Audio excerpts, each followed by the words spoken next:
this. We're going to try to do this all in one take here. Let me see. I don't know if this will work out or not. But this is for people that want to see what the CVT on a GY6 is. I think the 50cc, they make some 90s and 150s. I think they're pretty much basically the same. So basically here on the actual go-kart here, taken apart. This is connected to your crankshaft. This is connected to your transmission. Only this bell here is connected to your transmission. You can see the wheel moves when I do that. So I'm going to show you we're going to talk about this part first. Basically what happens in here is, if you know from a 10-speed bicycle, you got your smaller gear in front, your bigger gear in the back, you're in first gear. And as you increase engine RPM, this gear actually squeeze together. As you can see from a better angle here, it's a V-shaped. So this will actually squeeze together and force this belt out to the edge. So this belt will ride. You can see the line. It'll ride all the way up there. Actually, in this one, when I get it running, it's going to ride all the way up to the edge. Give me a little more speed out of it. And in the rear here, we have another one. And that, when this one contracts and pulls the belt bigger, this is spring-loaded. So it pulls this belt down into that V and effectively making this smaller. So as you know, like I said, from the 10-speed, small in the front, big in the back, first gear, big in the front, small in the back, high gear. So what this basically does is it's infinitely variable, and it works on RPMs of the engine. It's basically exactly like what's in your car. If you have a CVT transmission in your car, this is a very simplified version of that. It works only based on the RPM of the engine. The one in your car, to get maximum fuel economy, of course, is controlled by the TCM, the transmission control module. It is not only does it factor in load and driving conditions and RPM and all kinds of stuff, the weather out that day, to give you the best gas mileage. It's all computer controlled.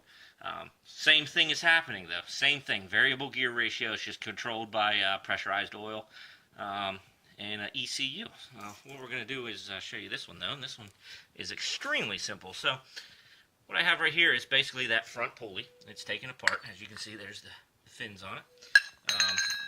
Try to do this one-handed. It's a little hard. So it goes together like this.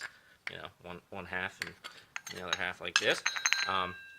This is the one that squeezes in when the RPMs increase, and it's extremely simple how it does it. Now this is a broken unit. I'll show you why it's broken. It's because these have become flat spotted. You can see right there. If it'll focus on it, awesome. I'm not going to cuss like some other YouTube people when my camera won't focus, but you know, still a pain in the ass. But all right, so got these weights here, and what they do is they're usually round. These are flat spotted, like I said. But they, when centrifugal force, as the motor spins, these will slide out in these slots, and as you can see, the slots are like a ramp. So there's a back plate. This back plate goes on there. This is where they ride in the back plate right here. There's where the rollers go. So what happens is these rollers get flung out to the outside. They're pushing against this back plate. The back plate can't go anywhere. It's against the crankshaft. So what ends up happening is it pushes this part out, which closes the gap and changes the ratio. The one in the rear, which I have right here, is simply spring-loaded. You can see there's a big spring down there. So when the belt is pulled taut, it just spreads this right open. It just pulls it down in that V. It's basic and barbaric, but it works great. Also incorporated in the rear pulley is the clutch assembly, which I'm going to show you that. This is the bell. That is the running surface of the clutch. Like I said, this is the bell on the back of the transmission there. It is splined, and it goes into the transmission shaft. So when this bell spins, the wheels spin. So what we have going on here, this is always spinning. This part of the belt, when the engine is running, the front pulley and the rear pulley are always spinning. The clutch is after the CVT. The clutch is on the rear pulley after the CVT. So it drives the splined shaft. As you can see, it drives the spline shaft through the center of this. There's actually bearings, roller bearings in there for it. So what happens is we have these clutch pads right here. They're spring-loaded. So again, centrifugal force. As this spins, you rev the engine up. it causes these to fling out, and just like a drum brake pad, they grab this cylinder and start to spin it. Now, when you get to a certain RPM, it locks up completely. The friction in here cannot, the engine cannot overcome the friction, so it is completely locked after a certain RPM. Now, this one is burnt up. They usually don't look like that. As you can see, that one is in decent shape. This is not at all in decent shape. Doesn't really hurt it. I mean, the inside's heat spotted a little bit, but I'd reuse this. That's not a problem. So, now, for the test here, I'm going to actually start this thing up, and I'm going to show you what this does, what it looks like. I'm going to rev the engine, and I'm going to show you the gear ratio change. Now, I have this supported on jacks. I wouldn't suggest doing this. This is a jack. It's balanced in the middle pretty good. Wouldn't suggest doing this at home. If that tire contacts the ground, this baby's going right out the garage door into my wife's car. So, I wouldn't suggest doing this. It would be safer with jack stands, which I probably have 6 or 8 of them laying around here within stone's throw. But I've done this before. It's pretty stable. It doesn't fall off. So, without further ado, we are going to start this Jamma up here. Let's see what we... Alright. I forgot to mention, no exhaust. There's no exhaust on this. I'm not going to run it very long. I know it doesn't do anything good for the exhaust valve to run with no back pressure. But for this little demonstration, I'm not putting the exhaust back on, letting it hang on there without a support. So we're just going to run it with no exhaust. I forgot to tell you that. So headphone users, beware. Turn your sound down. This microphone is not going to handle it.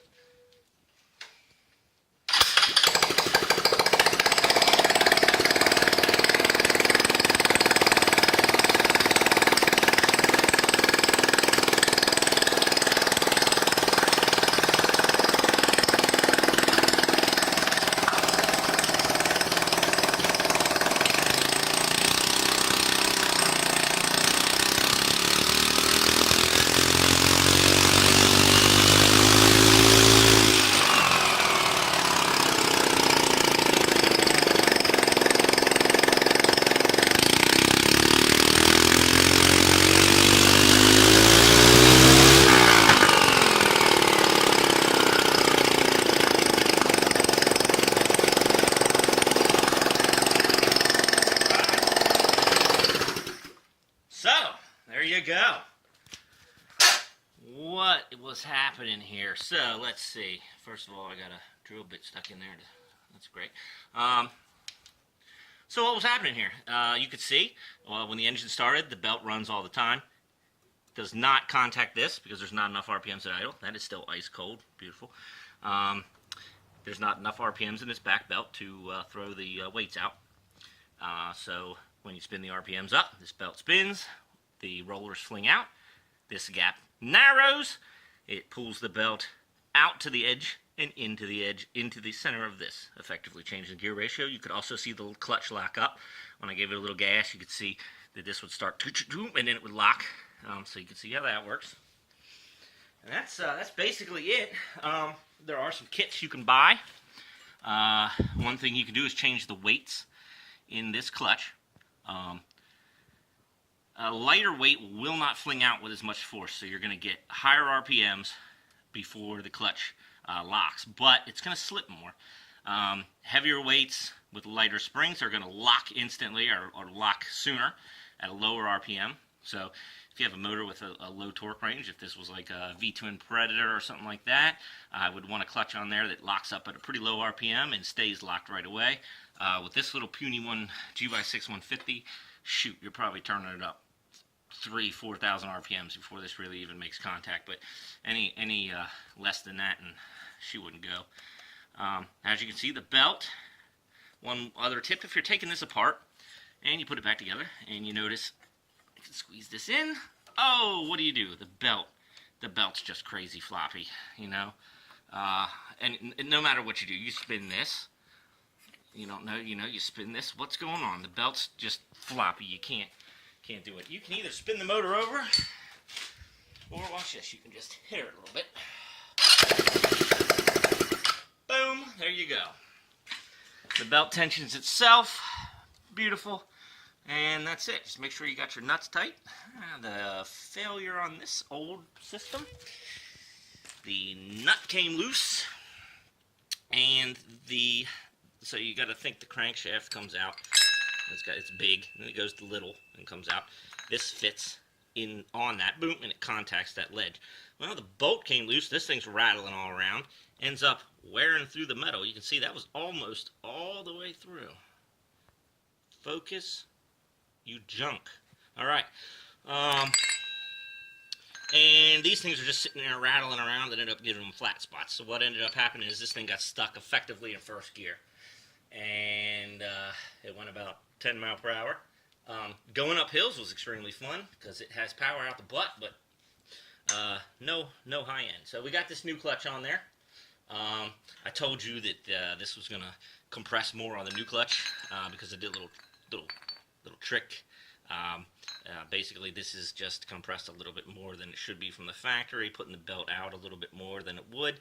It's going to raise the first gear up a little bit, but it's going to give me more top end. As the belt comes out, it's going to go all the way out to the edge, hopefully not ride over the edge. That's another problem that can happen. And then I'm going to get a little more top speed out of it. Maybe I can get 30-some miles per hour out of this thing. I doubt it. But that is how the CVT works on a GY6 motor. Hope you had fun. Subscribe if you want to see more videos. I throw some stuff up on here from time to time. Nothing good.